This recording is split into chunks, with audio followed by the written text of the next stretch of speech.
Hello guys, आज मैं आपको पढ़ाने वाला हूँ chemistry chapter 1 class 10 chemical equations and reactions. चलिए स्टार्ट करते हैं। हमें पहला ही क्वेश्चन आता है कि how to determine chemical change has take place. मतलब हमको ऐसे कैसा पता चलेगा कि केमिकल रिएक्शन हुआ है। ऐसा चेंज इन स्टेट, अगर कोई भी केमिकल रिएक्शन हुआ होगा तो चेंज इन स्टेट होगा। अगर कोई भी केमिकल चेंज हुआ होगा तो चेंज इन कलर भी आएगा, चेंज इन टेम्परेचर भी आएगा और गैस का इवोल्यूशन होगा। ओके। और एक अभी केमिकल इक्वेशंस क्या होता है, मतलब हम पहले कैसे रिएक्शन लिखते थे तो साइंटिस्टों ने बहुत मतलब बहुत बड़ा बन रहा था रिएक्शन, तो साइंटिस्ट लोगों ने क्या किया, उन सब के एक सिम्बल्स बना दिया और इक्वेशंस बना दिया। ओके। जैसे कि मान लो एग्जांपल, ये है Mg मतलब मैग्नीशियम, ये O2 ये ऑक्सीजन का मॉलिक्यूल है। अगर हम दोनों को प्लस करेंगे तो हमको क्या मिलेगा, MgO प्रोडक्ट, ये रिएक्टेंट्स है दोनों। ओके। अब बैलेंसिंग द केमिकल इक्वेशन, हमें बैलेंस करना केमिकल इक्वेशन को क्यों ज़रूरी है, क्योंकि law of conservation of mass ये कहता है कि अगर मास can be neither be created not be destroyed in a chemical reaction. Okay. Simple equation जैसे कि मान लो Fe+H2O, मतलब आयरन प्लस वाटर करूँगा, मतलब रिएक्ट करवाऊँगा दोनों को, तो मेरे को iron oxide plus hydrogen gas मिलेगा। Balanced chemical equation. अब दिखा दो आपको बैलेंस कैसे करना है। अब मान लो इधर हमारे कितने आयरन है, इधर 3, तो हम इधर 3 लगा देंगे। हमारे वाटर कितने हैं, इधर ये 2 है, इधर भी 2 है, तो इधर 4 लिख देंगे। ओके। मतलब 4 2 ज़ा 8, इधर 4 2 ज़ा 8। ओके हो जाएगा। और ऑक्सीजन 4 है ऐसे, इसलिए इधर ऑक्सीजन 4 हो जाएगा। ओके। अब रिएक्शन ऑफ फोटोसिंथेसिस का रिएक्शन क्या होता है, 6CO2 plus 2H2O give 6C6H2 12 plus O6 plus 6O2 plus 6H2O। Okay. ये सारे ये एक्वियस है, ये भी एक्वियस है, ये भी एक्वियस है, बाकी सब लिक्विड है। ओके। एक्वियस मतलब क्या कि सॉल्यूट में सोडा सॉल्वेंट जैसे ही होता है, मतलब कोई भी लिक्विड में पाउडर फॉर्म डाल लेने का उसको बोलते हैं aqueous. Okay. Atmospheric pressure reaction, CO plus 2H2 at 340 atmospheric pressure give CH3OH। Okay. Combination reaction, अब हम सारे रिएक्शन के टाइप्स पढ़ते हैं। कॉम्बिनेशन रिएक्शन क्या होता है, कॉम्बिनेशन रिएक्शन मतलब such a reaction in which a single product is formed from 2 और more reaction is known as combination reaction. मतलब मान लो कि मेरे पास एक AB है और एक BC है, कोई भी मान लो एक, तो वो दोनों फॉर्म करेंगे और मेरे को कुछ नया मिलेगा, उसको हम बोलेंगे कॉम्बिनेशन रिएक्शन।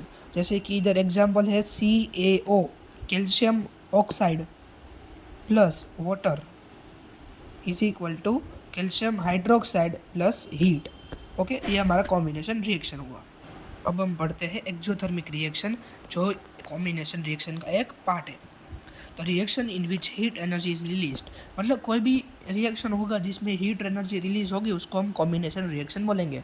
इसके एग्जांपल है एक्सोथर्मिक है respiration, C6H12O6 plus 6O2 6CO2 plus 6H2O plus energy, मतलब ये हमारा ग्लूकोज है, खाना है हमारा।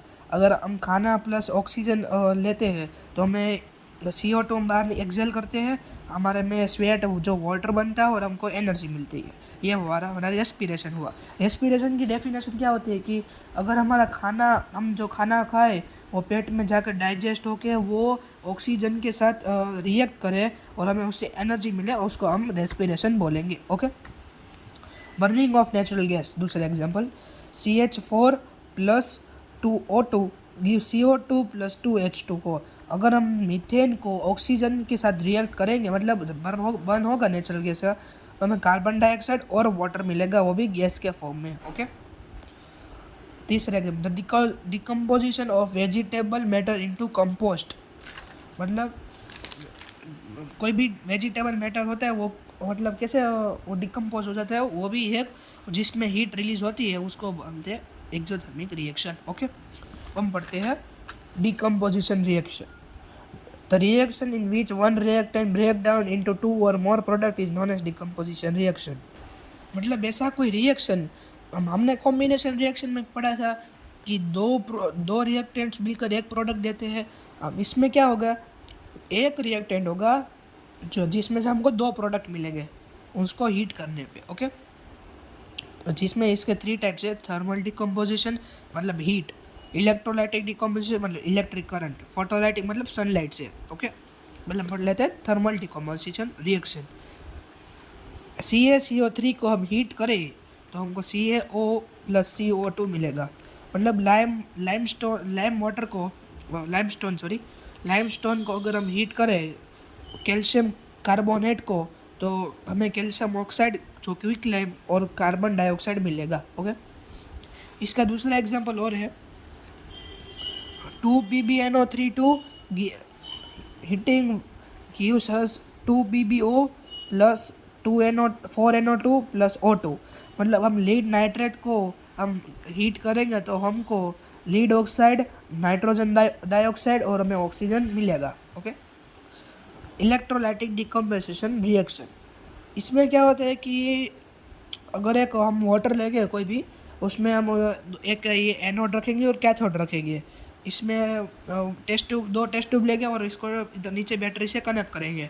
अगर हम बैटरी में से करंट पास करेंगे तो इधर ऑक्सीजन की गैस ऑक्सीजन बनेगा, इधर हाइड्रोजन बनेगा, जिसका रेशियो 2:1 होगा। ओके, इसको हम बोलते हैं इलेक्ट्रोलाइटिक डिकम्पोजिशन, जिसमें वाटर में से 2H2 + O2 हमें मिलता है। ओके, तब पढ़ते हैं फोटोलाइटिक डिकम्पोजिशन रिएक्शन। हम कोई भी चाइना डिश में 2AgCl रख लें, मतलब सिल्वर क्लोराइड रख लें जो सॉलिड के फॉर्म में है, अगर उसको सनलाइट पे रखें ना तो वो हमें दो चीज़ें देगा, एक सिल्वर देगा और हमें क्लोरीन मिलेगा जो गैस के फॉर्म में होगा।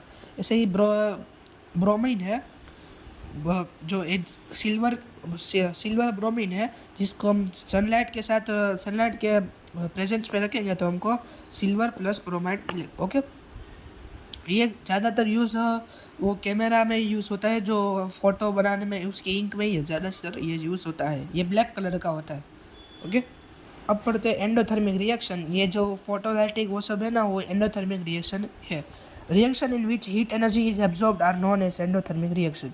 मतलब ऐसा कोई भी रिएक्शन जिसमें हीट एनर्जी आर एब्जॉर्ब, मतलब इसमें हीट एनर्जी रिलीज नहीं होती। ओके, अब डिस्प्लेसमेंट रिएक्शन, ये डिस्प्लेसमेंट और डबल डिस्प्लेसमेंट रिएक्शन है, बहुत इंपॉर्टेंट है। ओके, ये डिकम्पोजिशन बहुत इंपॉर्टेंट है। ओके, डिस्प्लेसमेंट रिएक्शन मतलब कोई भी मान लो कि ये ए है, ये BC है, अगर ए BC की जगह डिस्प्लेस करके AB + C बन रहा है तो हम उसको डिस्प्लेसमेंट रिएक्शन बोलेंगे।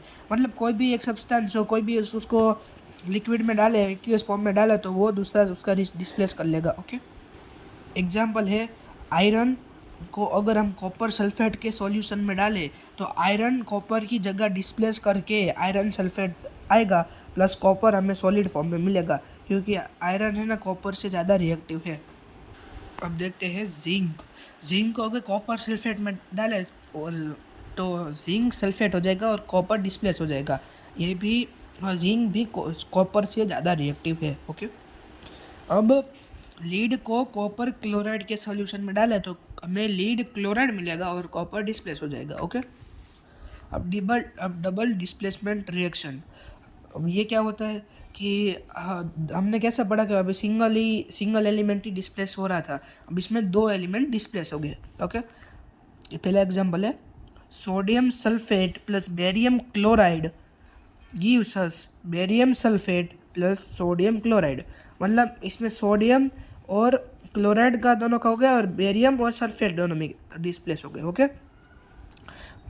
ये PbNO3 + 2Ki PbI2 + 2KNO3 lead nitrate + potassium iodide gives us lead iodide potassium nitrate. Okay, जिसमें लीड और आयोडाइड दोनों एक साथ रिएक्टिव है और नाइट्रेट और पोटेशियम दोनों एक साथ रिएक्टिव है। Okay, oxidation and reduction reaction. Okay, oxidation मतलब क्या, जिसमें हाइड्रोजन का लॉस हो और ऑक्सीजन का गेन हो, और रिडक्शन में loss of oxygen, gain of hydrogen. Okay, जैसा कि 2Cu + O2 gives us 2CuO, मतलब OCU के साथ मतलब उसका हाइड्रोजन रिड्यूस हो रहा है, गेन ऑफ ऑक्सीजन है। CuO plus H2 gives Cu plus H2O। Okay, अब रेडॉक्स रिएक्शन क्या होता है कि जिसमें ऑक्सीडेशन और रिडक्शन दोनों हो। इसमें आप देख सकते हो CuO plus H2 by heating gives Cu plus H2, मतलब H2 ऑक्सीडाइज हो रहा है और Cu रिडक्ट हो रहा है। एग्जाम्पल, अदर एग्जाम्पल है zinc oxide plus carbon gives zinc plus carbon monoxide. Okay, manganese oxide plus 4HCl gives us manganese chloride plus water plus chloride. Okay, हमारे यही चैप्टर खत्म होता है। Thank you.